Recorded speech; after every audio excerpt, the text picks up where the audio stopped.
Coming up on this episode of Nintendo Cartridge Society, we forgot if we banned Switch 2 rumors, so back to the rumor mill we go. Take anyone you want, so the Nintendo Cartridge Society takes anyone with you.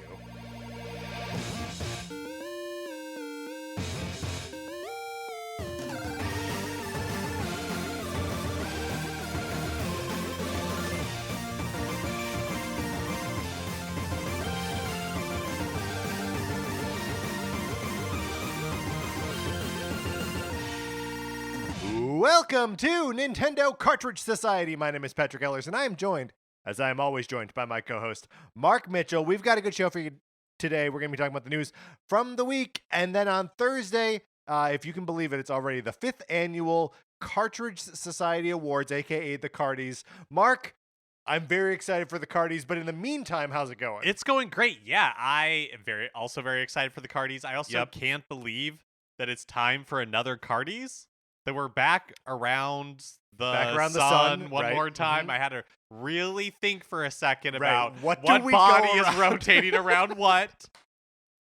Yep, really thinking about it. Turns out it's the sun, and we knew that. There was never any real question. No. Right? We knew it. I knew it for sure. I assume that you have your tuxedo pressed. Yes. And that you have rented a limo or purchased a limo. That's right. I didn't purchase. Okay. Rent to own is the situation I'm in with my limo right now. So bad. I wouldn't do that. When was the last time you were in a limousine? Okay, follow-up question. Have you ever been in a limousine? I was thinking about it. I'm really thinking about it. And I don't think I've never ridden in a limousine. I've been in a limousine that was on display in a mall. Okay, all right. You know how was that fun? You know how sometimes in malls there are, cars from a dealership. Yeah, they want to show you the new Chevy Bolt. So they park it in a mall next to the such disdain. The little no. I'm indifferent. Yes. But they park it next to the kiosk that sells those knockoff 8-bit consoles. Yeah, totally. And next to the one that sells sunglasses. Exactly. Yeah. So you can look at it, you can get inside it. Mm-hmm. There's a little sign for the dealership and how it's family owned and you can be part of the family and all that kind of stuff. Mm-hmm. So I don't remember the context because I was young, but I remember there was a limo parked in a mall. Was a car dealership in your hometown selling a limo? I don't think it was for sale. Maybe it was an advertisement for a limo service. Maybe it was prom season or something. Well, right. Or maybe it was a stunt, right? That they were service at this dealership is so luxurious, it's like riding in a limo. Oh, sure. Yeah. And this limo right here. This limo right here. You can crawl around inside. Crawl around in. The carpets are stained. Yep. But you're a child. You barely remember this experience, so who cares? Yeah. Have you been in a limo? I think so. Yeah, what is it with us? And having no memory of being in a limo or not. Because I never took a limo to prom or whatever, right? I drove my 1989 Toyota Tercel 2 doors. We called it Yoda, not because it was short for Toyota, but because it was small and irritable. Yeah, I don't know. I must have been in a limo at some point, but right? Must you have? Why the must? Because it feels like a quintessential American experience. Like a quintessential American ride in a limo? Yes. Why would next Mark real goal for next year. No, I'm into this. We record the next Cardies in a limo. Not this year. It's too late. It's too late. We were joking before about having it reserved. We record the 2025 Cardies in a limo. I think that's the perfect way to have. Look, it'll be the 6th year of the Cardies. Right. We've got to do something to up the stakes. That's right. Because the first 5 you can coast. Exactly. But after that, no. We're gonna ride the limo around to Connor's house. We'll bother him. We'll drive it. We'll ride it over to Jeremy's house. We'll bother him. This is a great idea. It'll be good. Okay. So I don't want to gild the lily, but right. Should we also rent tuxedos? Yeah, I think we probably should. I think we're renting tuxedos and limousines for next year's Cardies. No, one limousine. Yes, you're right. One limousine. The 10th anniversary will 2 tuxedos. Yeah. Yeah, the 10th anniversary will record from 2 separate limousines. Yeah, that's right. Okay, great. Mark, it's good to have a plan. It's great to have a plan. And I'm shocked that neither of us have been in a limo that we can remember. Maybe you have. Maybe I have, but like the second we interrogate it, I'm like, I don't know. I would love to know, listeners, have you been in a limo? Have you been in a limo? Are we strange for having not been in a limo? And look, I think if your impulse is immediately to be like, of course I've been in a limo, I want you to stop and think. Really think about it. Are you just remembering that scene in Home Alone 2 where he gets a cheese pizza all to himself in the limo? Is that what you're remembering, or was it your life? Or are you remembering another Macaulay Culkin movie, Richie Rich, sure, in which he also has a limo because he's rich? Right. Or are you just remembering parts of Macaulay Culkin's life, because I'm sure he's been in a limo? Yeah, he must be. He must have been the in a premiere to Home Alone 2. If you would like to support us in our limousine renting goals, you can head on over to patreon.com/Nintendo Cartridge Society, where if you are supporting us at the 8-bit or the 16-bit levels, you get access to our once-a-month episodes of miniseries like NCS Arcade, which just wrapped its second season. That's right, with Mario and Luigi Superstar Saga. That episode is out now, but there's also some other great miniseries that we've done in the past, like NCS Arcade Season 1, NCS Detective Club, NCS Goes Broadway. It's all good stuff. Right. So check that out if you are supporting us at those levels. If you are just following us for free on Patreon, you can and should do. You can and should do, because you get access to our listener feedback episodes for all of the games that we've played in Season 2, at any rate, of NCS Arcade. We have put up free to listen to and free to email us about episodes where we respond to your emails about the games that we just played, and anyone can email us, anyone can listen to the episodes just by following us for free on Patreon. We need questions about Mario and Luigi Superstar Saga or Mario and Luigi in general. Mark and I had a weird experience with this game. So if you have also had a weird experience or a totally normal experience, write to us and we will include your thoughts in that episode in like a week. I don't actually know when we're recording that. Do we have it on our schedule? We don't. Okay, great. We have a schedule. We do have a schedule because it's the holidays, but it's not on there yet. So Mario and Luigi Superstar Saga was our Patreon episode for November. Mark, what are we doing for December? For December, we have kind of like, well, this will be the second year in a row, a little holiday tradition. We're bringing back NCS Detective Club for a bonus episode, and we'll be talking about Mr. Monk and the Secret Santa. Yes, so this is a NCS Detective Club special presentation of Mr. Monk and the Secret Santa. So check that out when it comes out later in the month here. And then if you are not already in our Discord, you should be in our Discord. Email us, Nintendo Cartridge Society @gmail.com, and we will send you an invitation. You can hang out in there. One of these days, Mark, they're going to announce a Switch 2. I still think it's going to be called Switch Up, and I think it's going to happen in January. And it'll come out in May or June. But people are going to be talking about it in there. We're already talking about it. We're coordinating things in Pikmin Bloom. We're talking about the new libraries that come to the Nintendo Music app. But get in there if you are not already. Yeah, it's a good place to hang, good place to talk about Nintendo. That's right. And a fun community of fun and interesting people. All right, Mark, are you ready to talk about what we've been playing this week? Let's do it.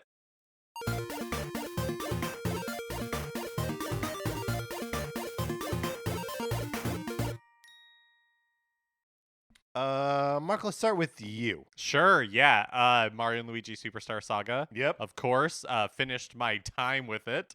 And then I just want to say I didn't play it at all in the last week. Oh. Because I had already finished it. That's right. And then the Tetris 99 Tetris Maximus Cup. Let's talk about it. A Tetris-themed Tetris Maximus Cup. I love it. Themed to the release of Tetris for the NES on Nintendo Switch Online? Right, which comes out on the 12th, which is this Thursday. Also sort of time to the, what's the name of this Tetris collection? Tetris Forever. That came out on Switch a couple weeks ago, which I still have to get around to. But yeah, how did you like the theme? Was it weird to be like, just get a... Yeah, it's basically just like, NES Tetris in a lot of respects. Yes. Do you know what my favorite part? Because I always am interested to see what tracks they will use for the music to accompany. Yes, the music tracks to accompany Tetris 99. And my favorite ditty out of the whole theme is actually like the music that plays after a match is over with. Oh, what was it? I don't remember. But okay, great. I liked it a lot. All Well, right. it wasn't like a classical music piece, which some of the other music is, or at least not one that I recognized. Right. Because they use that like dun dun dun dun dun dun dun dun dun. Right. Yeah, during the match itself. Right. Yeah. Is that Tchaikovsky? It is. Yeah. Okay. Yeah. I'm just remembering as we're talking about it that they had previously done a Game Boy Tetris, Tetris 99, like Tetris Maximus. I don't remember that. Maybe it wasn't a cup. Maybe it was just an alternate theme that you could download early on. But maybe it was a cup. I don't really remember. Yeah, I can't remember either. We've been playing Tetris 99 for like 6 years. There's been so many of them. So many of them. Ooh, one day we should rank the Tetris 99 Here we Maximus go. Cups. We're coming up with episode concepts on the fly. We can do it from a limo. I don't know about that. I think we can't burn out this limo concept. If we come up with like some sort of like Tetris related vehicle. I think I'm all about limos now. Okay, I don't know. Maybe we have to buy a limo. Everyone sound investment. Yes, everyone up your Patreon pledges. Yeah, that's right. We're gonna need help on this one. Mark, do you think we have just played the last new Tetris Maximus Cup? Do you think we will know when that happens? No, I don't. Oh, that's interesting. Like, will they go out? Will there be an announcement? This is the final one. Do you think that? No, I don't think so, because I think it's a fairly low effort marketing thing that they can do. Right. Like putting an event in Super Mario Run. Like, I don't think it takes a lot to accomplish it. Yes. And so if Tetris 99 persists into the next generation, and I pray that it does. Well, it'll be available on Switch if nothing else, right? Like, well, and it'll be available on Switch too, right? That if Nintendo Switch Online is part of Switch 2, which we sort of believe that it is. Well, yes, I think it'll be a big part of it, but I don't think there's any guarantee that that all of the games are right, that like Tetris 99 or having access to Octo expansion is going to Sure. Is that what it was called? Yeah. Okay, yeah. Octo expansion. Yeah, Mark, you're doing great. The Splatoon 2 expansion, like. Mm-hmm. But yeah, I think you're right. I think you're right. What else have I been playing this week? Been playing a little bit more of Donkey Kong Land 2. Which is on the Game Boy Nintendo Switch Online library. But it does so much to fix the mistakes of the first Donkey Kong Land, in that like the characters move with the momentum that you're expecting them to. But man, it suffers from being on a tiny, tiny screen. You know how there are those levels in Donkey Kong Country 2, Diddy's Conquest, where you're like swimming through like those kind of like shipwreck areas, and you have to like jump on like the seal so that he like makes the water cold, and then you can like swim in the water. Being this like huge open area that you have to like swim around on this tiny screen makes it so you can't really see like the limits of where you are. There are frequently times where there's like, I can't see the floor below me or the ceiling above, and it feels, Mark, a little bit like playing Echo the Dolphin.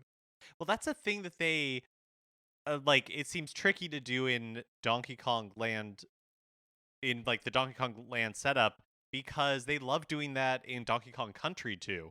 Right. Is putting hazards in your way that you can't see until you're right on them. Yes. And so doing that on Game Boy just seems kind of with a even more limited viewport. Right. Just seems pretty infuriating. Because like your player sprite has to be pretty big relative to the rest of the screen for it to look golden like coins anything. Question. It's like, this problem. Yes, it absolutely is. And so I think I'm done with it. I've made it through 2 worlds, and I'm just like, okay, that's good. I get it. I get what's happening in Donkey Kong Land 2. So is Donkey Kong Land 2, is it like Dixie's Conquest, where it's Dixie and Diddy in the second one? Mm-hmm. Yeah, I mean, and for the most part, like the levels seem to be like each one, it has like an analog from Donkey Kong Country 2, and they're to my eyes and to my memory, they're basically the same, but just fewer colors, right? And, a smaller screen. So I think that one is largely a bust. Donkey Kong Land 1, the original, is at least like different levels and like different layouts and stuff. So I don't know. I'm trying to decide if like these have like any value at all, or if they're just like, oh hey, these weird versions of these games are available here, and I'm starting to fall on the side of the latter. Mm-hmm. Last thing I wanted to bring up in what we've been playing. Oh no, I suppose I've also been playing Mario and Luigi Brothership. We touched on this briefly in our episode about Superstar Saga. Thank you. And I'm not, I'm playing it very like slowly, very casually. I am not reading any of the dialogue that the characters are speaking to me. When they issue me a quest, I don't realize it until after I've gotten out of the conversation. A new quest icon has appeared in my quest log, and then I read about it there. I mean, I'm enjoying it. But I'm just choosing to take it at a very slow pace. Do they speak gibberish, like the Mario and Luigi gibberish in the game? Ooh, I don't, because they do that a lot in Superstar Saga, right? Where they're like, I don't remember. It hasn't stood out to me in that if they do. Mario and Luigi are speaking with like the new. It's not Charles Martinet, right? So their sound effects are being provided by the new guy, whose name I don't have committed to memory. Right, yet. His last name's like Afghani. Yes. Is it like Dan Afghani? I don't think it's Dan. Okay. I'm looking it up. Mark's looking it up. I'm going to keep pitching first names. James Afghani? No, that doesn't sound right. Charles Kevin. Kevin Afghani. Kevin. All right, great. And yeah, it's honestly, I think you and I were among the like least upset hearing the new Mario and Luigi voices in Super Mario Brothers Wonder. And now I'm just like fully into the like, yeah, great. This is all fine. This all works. But so anyway, I'm playing it slowly. No real updates on it, but I am playing it. I was not so catastrophically turned off by my experience with Superstar Saga that I don't know what I'm teasing there, but who knows. And then the last thing I just want to bring up is, Mark, did you see this like little ad for Echoes of Wisdom? I know they've done two of them now. Yes, they're so cute. Where it's the Zelda Echoes of Wisdom, and they're like puppet style, like using obviously the art style from the game, but with like physical little stop motion and sometimes just like live action puppet stuff. And there've been two of them now. One where like Zelda is encountering like a moblin with a spear, and she's like, "Oh no!" and then remembers that like Link will knock a spear down with his shield, and then she like summons a big shieldy dark nut or whatever, and the spear just bounces off of his armor, and then the dark nut chases the bokoblin, or moblin, whatever it is, and seeing that stuff in real life in this commercial. Just re-infuriates me that we don't have amiibo of Echoes of Wisdom. Yeah, that was a real whiff. Real whiff! Even just one. Just give me the Zelda one. Yep. That's all I want. All right, Mark, that's what we've been playing this week. Let's get into the new releases and what we might be playing next week. So first, we've got to catch up with the Nintendo Music app. We simply must. Because last week we recorded a little bit early, and so that update had not been announced yet. And last week they released the Splatoon 2 soundtrack to Nintendo Music. Mm-hmm. So now Splatoon 2 and Splatoon 3 have their soundtracks on the Nintendo Music app. Just a small note on this. A few, like, quote, hidden tracks were removed after release. They weren't, if you looked at the album, they weren't there, but you could search for the titles. And the Nintendo says that they were inadvertently added. And apparently they've only were previously available ever on the soundtrack CDs released in Japan. So were they not actually in the game? They were just on the soundtrack CD? No, it's I unclear, think they were right? It's unclear. Because I was also thinking, like, where else would they have been released? Because maybe they were just on the soundtrack before, like maybe they aren't in the game. I mean, it's possible that in Japan they had this EP that was, songs inspired by right by Splatoon 2. Yeah, and all of the music from the Octo expansion is in there, which is notable because Splatoon 3 does not include all the music for the Side Order expansion. So, like, there is we're learning the rules of what all gets included in these things, including maybe there are hidden tracks on accident. Mark, how do you feel about the Splatoon music in general? Are these tracks that you like go to, or because I have a relationship with Splatoon music where I think it is perfect for the game itself. When I'm running around in Turf War or like walking around, any of like the hubs or anything, I think the music is perfectly suited for that like Nickelodeon semi gross out aesthetic. That's like rad and fun and all of that. In almost any other context, I'm like, I don't want to hear it. Yeah, it's not something I listen to really outside of the games, but Nintendo has on their YouTube channel, they've released a series, they've been doing it for a while, of like behind the music where you watch the actual like musicians and vocalists perform the music of Splatoon. That's pretty cool. It is. It's really cool to see. It's really fun to see.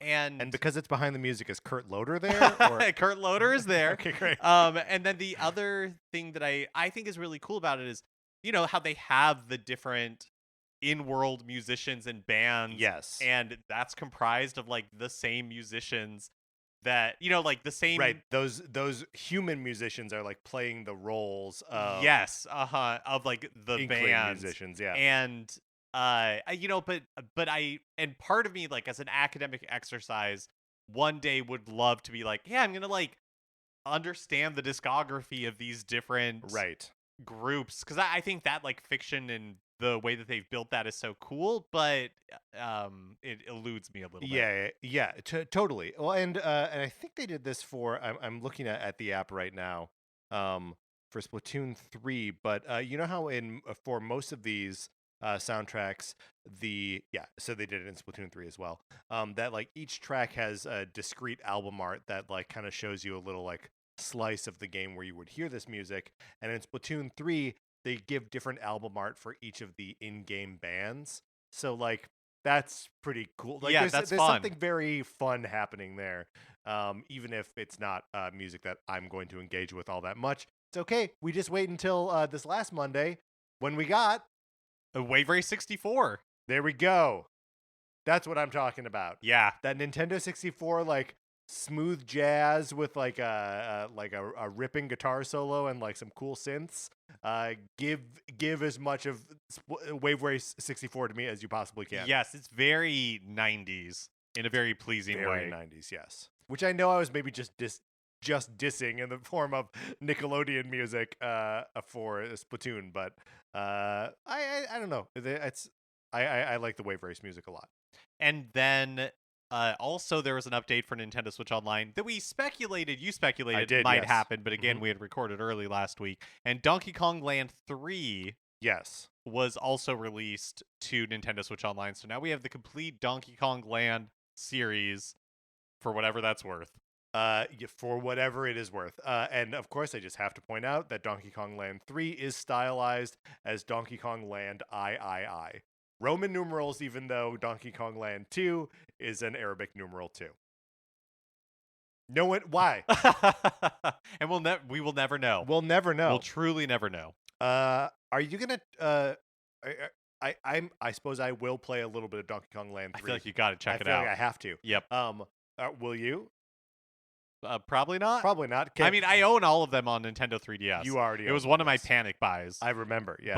But then I remember starting the first one and being like, ugh. Oh, why did I do this? But yeah, maybe I will check out the third one. Yeah. Yeah, why not? Look, yeah. Okay. Yeah, I'll check out the third one. There we go. You and I sort of like Donkey Kong Country 3. I would say more than sort of like. That's true. What's the subtitle of that one? Dixie Kong's Double Trouble? Yeah. Okay, I think that's right. Yeah. And then follow-up question, Mark, do you expect a new Donkey Kong release this week? Yeah, because what are we? I mean, I guess it could be King of Swing for the GBA. Could be 94 on. Could be 94 on the Game Boy. It could be a Donkey Kong 64 on Nintendo 64. It could be Diddy Kong Racing. I feel like there are actually kind of a lot of games that it could be. Okay, let's look at this. So yeah. This when does when does Donkey Kong Country Returns? Okay, sure.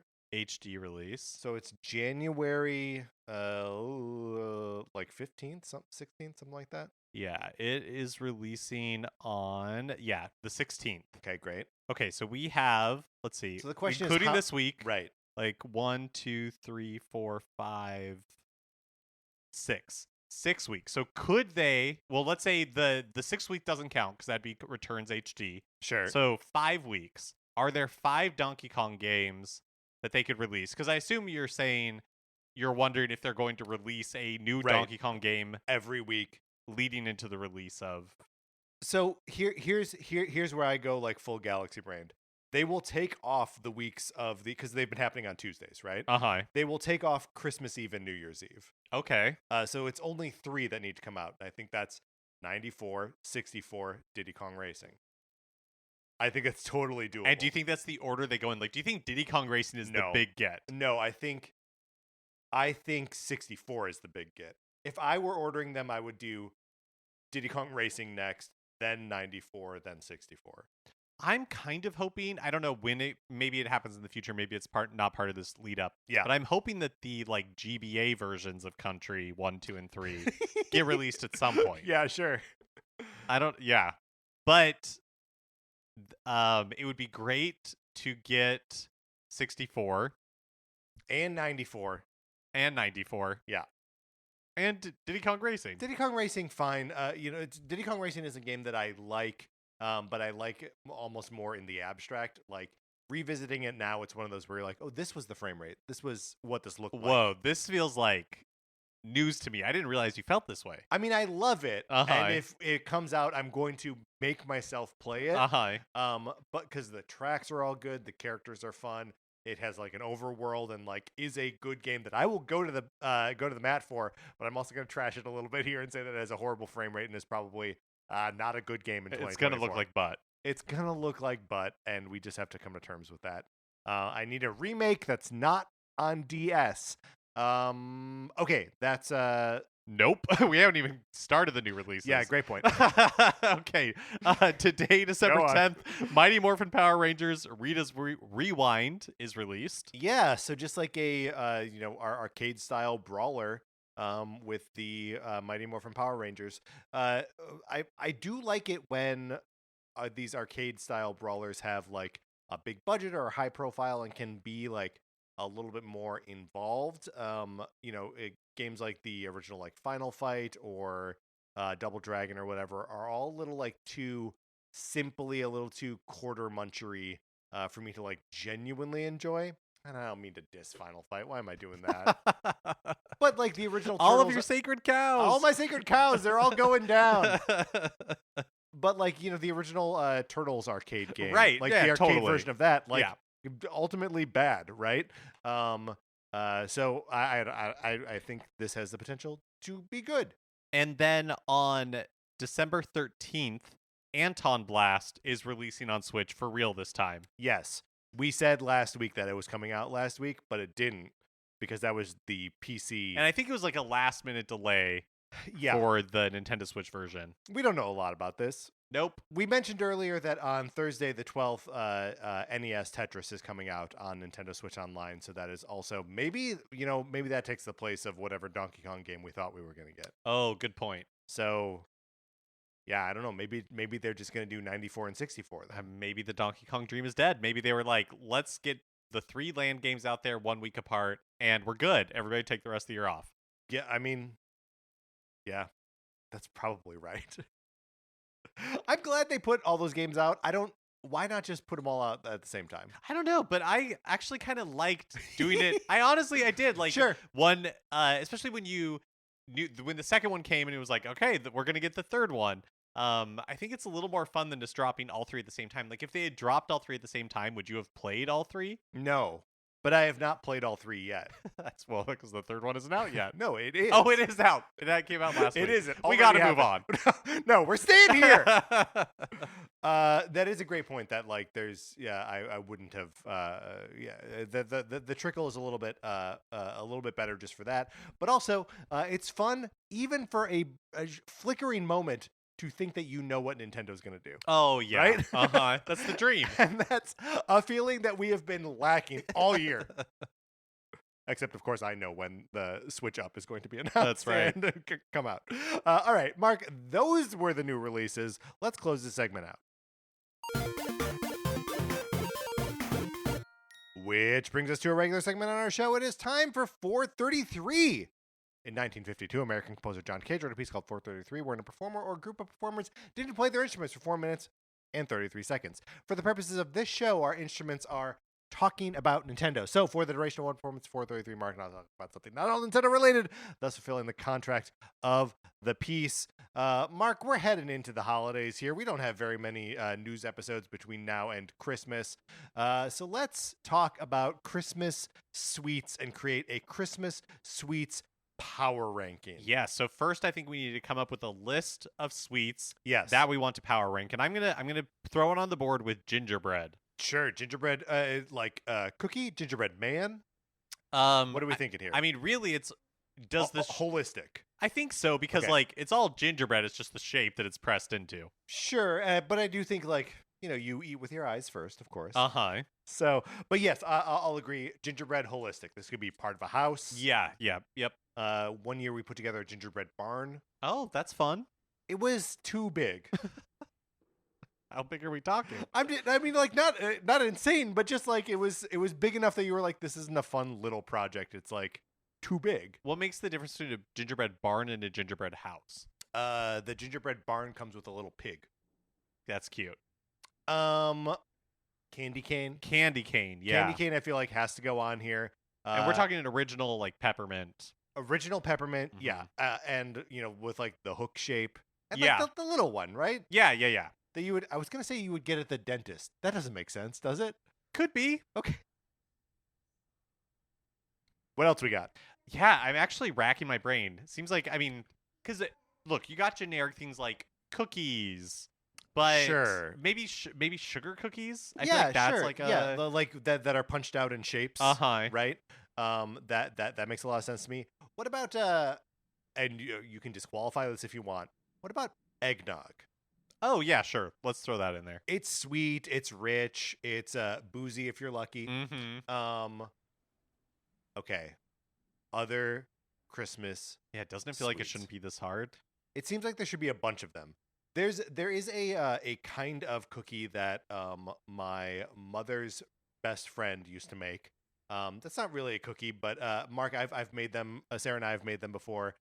We just call them Diane cookies because Diane made them.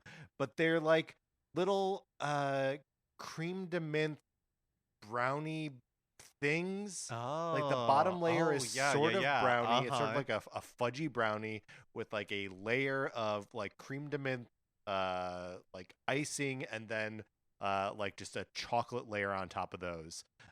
It's going on there. Diane cookies. Diane cookies. How about hot chocolate if we have put hot eggnog chocolate. going? I like that. And peppermint bark.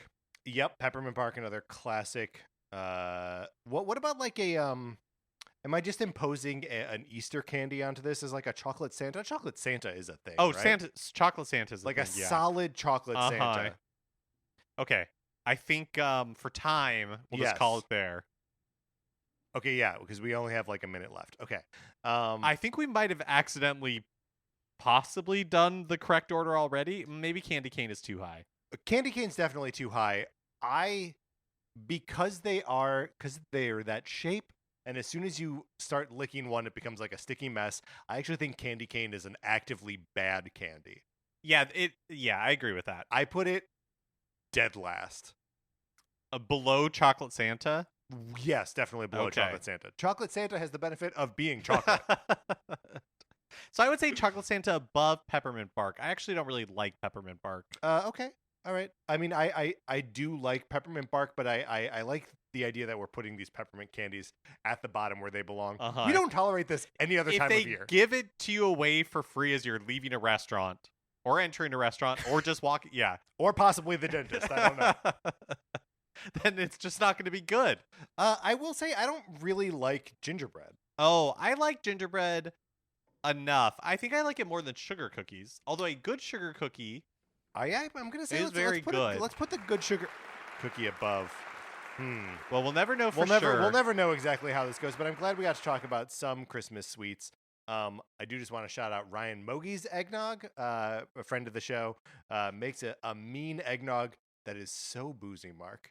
If you had been at a Christmas party this weekend, it's a wonderful thing. All right, we were accompanied today by pianist Kyle Shaw. Mark, let's get into the news.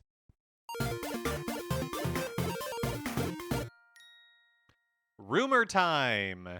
On a recent Nate the Hate podcast, you feel bad saying it, but I do feel bad saying it. But the industry insider, who goes by the nickname Nate Drake, has a good track record, and they say that Kirby. Wait, sorry. So Nate Drake was on Nate the Hate? I don't know. Okay, so, I think this person has multiple monikers. Okay. And so Nate the Hate may be the name of the podcast, but Nate Drake is his handle. I think they both could be his handle. All right, but Nate Drake for sure is his handle, and Nate the Hate is the podcast. So maybe it's named after him. I don't really know. Part for sure. The Nate part for sure. Yeah. Right. Okay. Whatever. We're just talking rumors. We're just talking rumors. Sometimes these rumors intersect with the truth eventually. Maybe sometimes these will. Sometimes they don't. Yeah. Kirby Planet Robobot is rumored to get a Switch port. Fine. This makes sense to me. It makes sense and is also seems like a small lift, right? Right. The 3D, there were some in the background, in the foreground, 3D stuff happening there. But who cares? We can the modern games can look. It doesn't need to actually have the stereoscopic 3D. Right. I mean, they do that in Super Mario Brothers Wonder. And, totally. It all worked out fine. But yeah, this is a good Kirby game. We played it during Kirby month. Mm-hmm. Had a lot of fun with it. And we committed a whole episode to it, right? While we were looking at Kirby holistic, we're like, you know what? One whole episode on Robobot. Yeah, and of the 2D side-scrolling Kirbys, it was the best. It was a good one. And it makes sense that next year would have more 3DS ports. So we haven't had a Kirby game in a while. Yeah. So Planet Robobot I think is a good pick. Yeah. Weirdly, have we had any Kirby? We didn't have any Kirby games this year. We didn't have any Kirby games this year, which is unusual. That's unusual, especially for the dying years of a Nintendo console. Right? Yeah, Kirby's usually there. So yeah, not sure what to make of that. Was the last Kirby game? Oh, it was Return to Dreamland Deluxe in 2023. That's definitely what it was. Yeah, and okay. I think Dream Buffet was before that. Dream Buffet was before that, yeah. And Forgotten Land was before that. Yep. And then before that was when they were doing all those weird Kirby spin-off games, like Fighters 2 and all that kind of stuff. And then Star Allies before that. Right. And I think that's all the Kirby games. Yeah. That have come out on Switch, possibly. No one even asked us to do that, but we did. Okay, also, I can't remember if we've put a moratorium on Switch 2 rumors. We've definitely talked about putting a moratorium on it, but I don't think we actually invoked one. I don't remember invoking one. When we get to a week where there is one solid news story, we won't bring up Switch rumors. Yeah, that's right. But it's December, during the last year of a Nintendo console life cycle.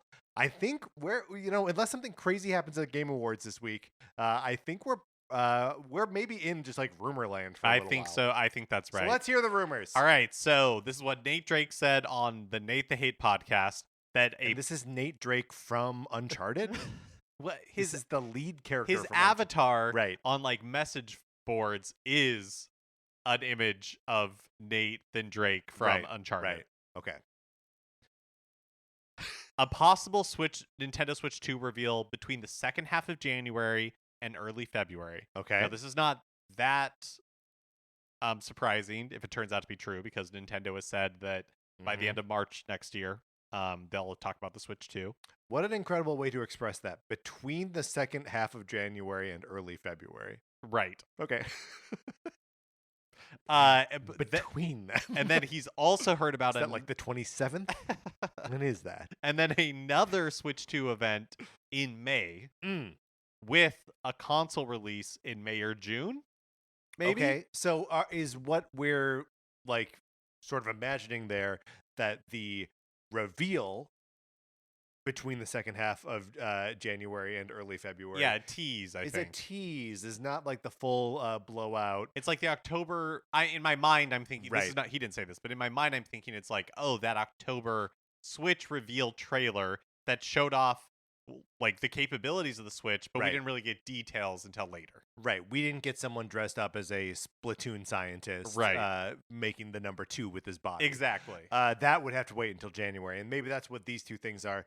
The only reason that doesn't like feel like it must be true to me, or I guess one of the reasons, is that I don't think we need that kind of introduction to whatever the Switch 2 is. I might be wrong, but I think the Switch 2 is ultimately more Switch, right? Possibly, but I mean, in your own prognosticating about the Switch Up, yes, there is like something else to it. Something else to it, yes. And for me, that something else is like compatibility with a second screen of some kind, and whether that's a peripheral that they sell, something that comes packed with it, your phone, a TV, whatever. Maybe that does require a little bit more explanation and a little bit more demonstration of the thing actually working, and then they can reveal, like, by the way, here's the lineup we have for it. Also, maybe last week, well, for sure last week, but maybe an image of the new Joy-Con leaked. Sure. And I don't know if you saw this, like if you looked at the pictures or anything, but it looks really similar to the white Joy-Con that come with the OLED. That are on my Switches. We're looking at it right now. With some like larger maybe magnets, because the rumor is like on the rail part of it, and then an extra button maybe for releasing the magnets, or it's not really clear in their blurry photos. So I don't know what to make of it at all. Yeah, I mean, it's kind of just to the extent that it does anything, it confirms that probably magnets. But yeah, mostly it just looks like more Joy-Con, right? Yep. And then quote-unquote Switch 2 accessories are now for sale from some Chinese manufacturers, like a carrying case and a screen protector. Sure, right. But like they're on sale right now? Yeah, but probably based, on like Alibaba and stuff. My guess is that they're based on leaked specs that may or may not turn out to be true. Like, in the past, not necessarily with Nintendo consoles, but we've seen, screen protectors and cases for the new iPhone before the new iPhone is revealed, and then it turns out to be wrong, and that's not actually the form factor of the iPhone. So hard to know how much to actually take these seriously. Right. I mean, they're as serious as like the losing team Super Bowl shirts, right? Right.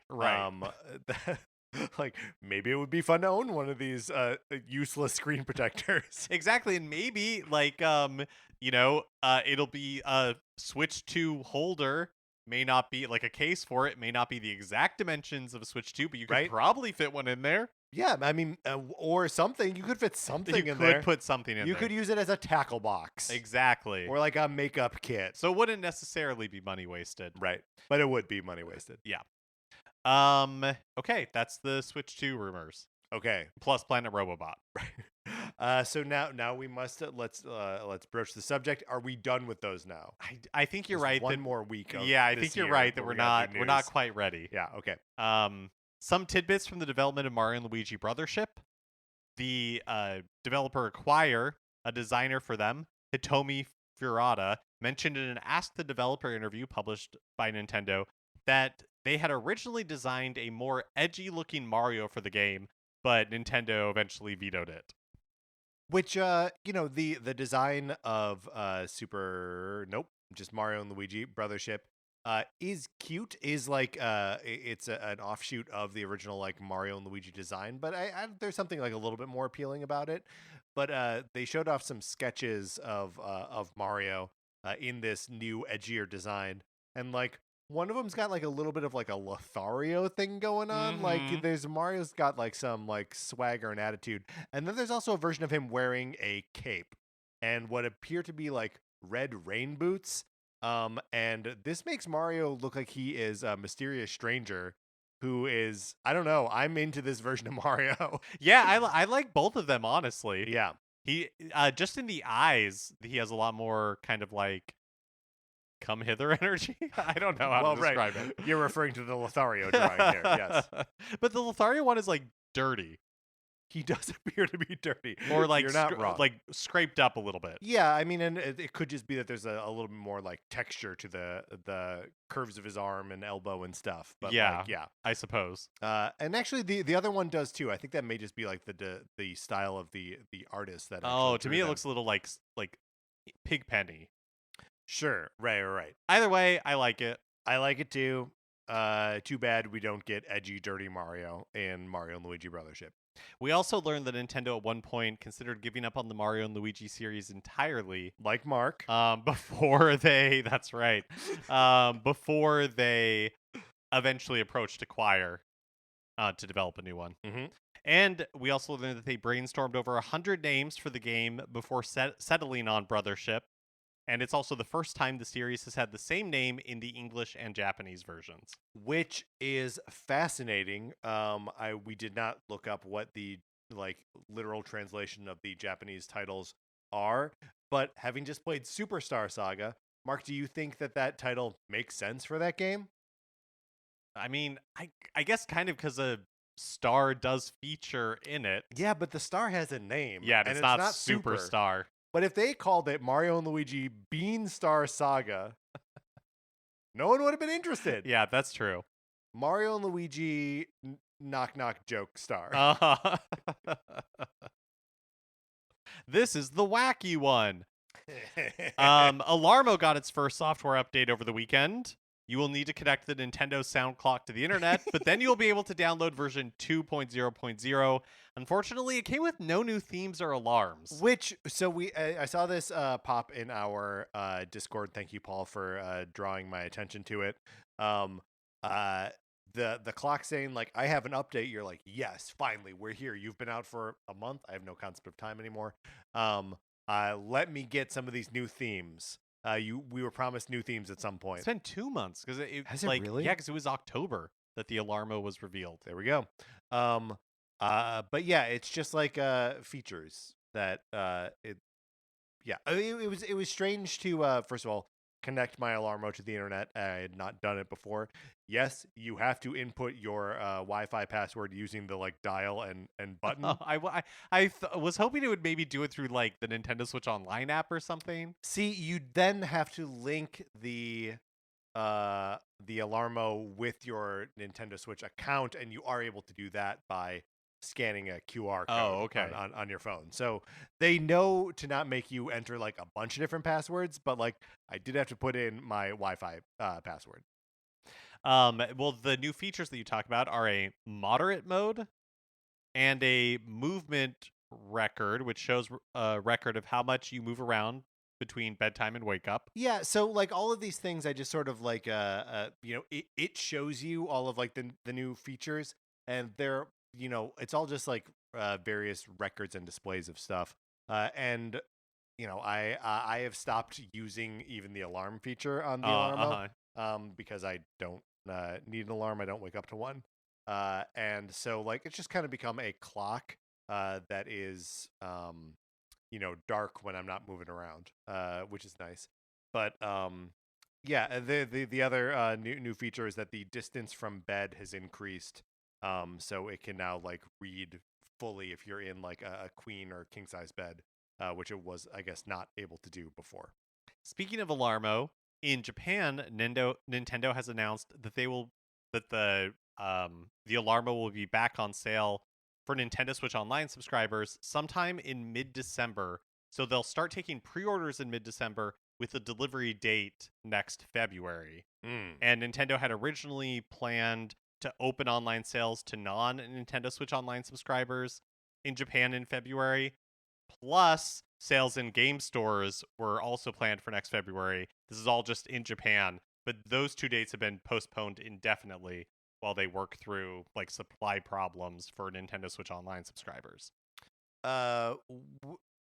What's happening here? Yeah, who knows? No word if these delays are affecting regions outside of Japan, because the Nintendo Switch the Alarmo is supposed to go on sale in the United States early next year for in retail stores. Right. And we haven't heard if that delay is true here as well.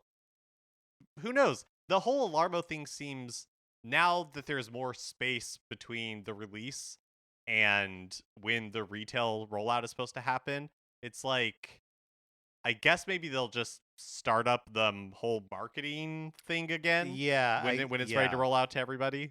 What's weird is, and you have this in our show notes here, but like it's sold out in North America, right? As far as I can tell, yeah. So like for Nintendo Switch Online subscribers, or I guess just people who have, it's for subscribers, which means that like it has either met or exceeded their expectations for this initial like rollout period. And I wonder if they're like, oh man, this thing is bigger than we thought it was going to be.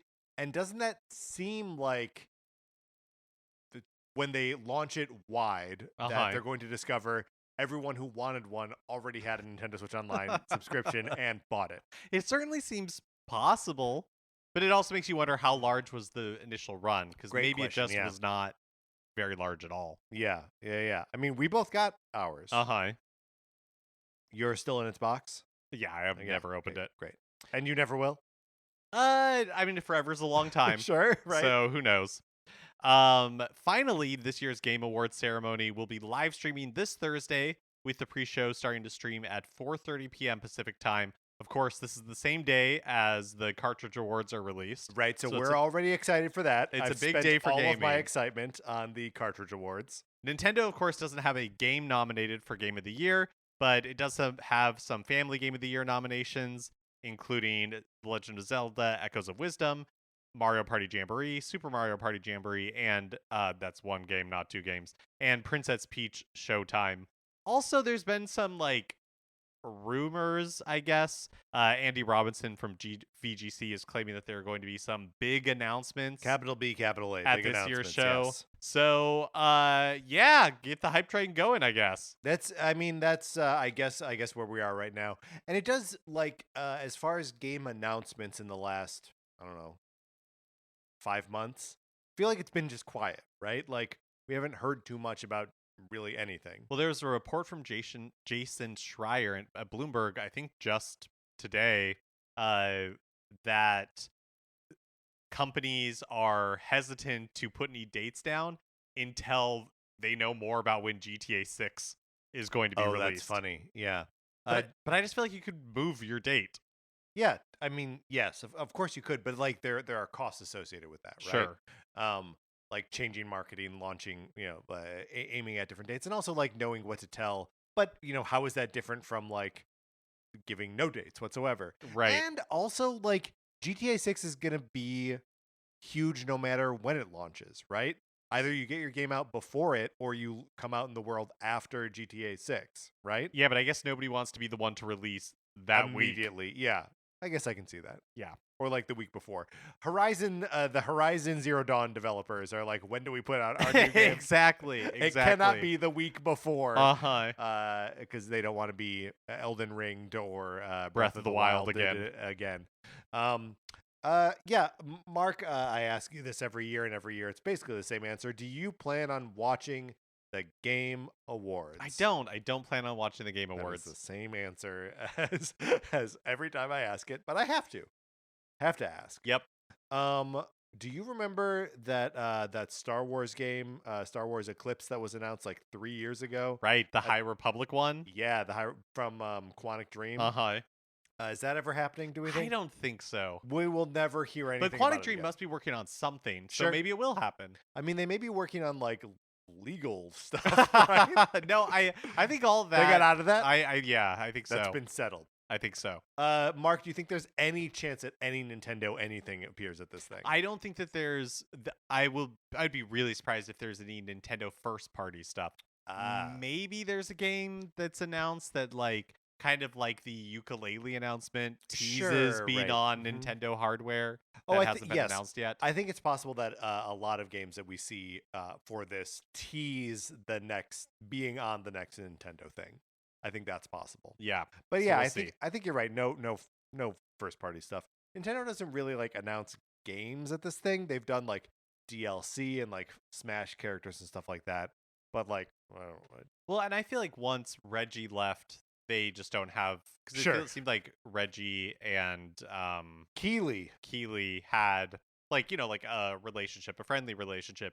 So we saw the Bayonetta 1 and 2 remaster, or was it Bayonetta 3? We saw some Bayonetta announcement there, and we saw remember that year when they had like the Miyamoto and Aonuma demo of Breath of the Wild was like that was part of the Game Awards. Sure. But I feel like that era is past. Yeah, I feel like we are done with that. Do you think it's possible that like something like this Kirby Planet Robobot, something like that?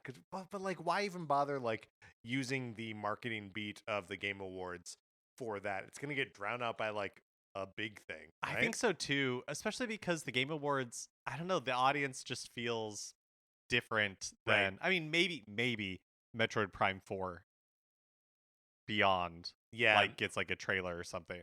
Maybe. I think more likely than that would be like a Metroid Prime 2 remaster or something like that.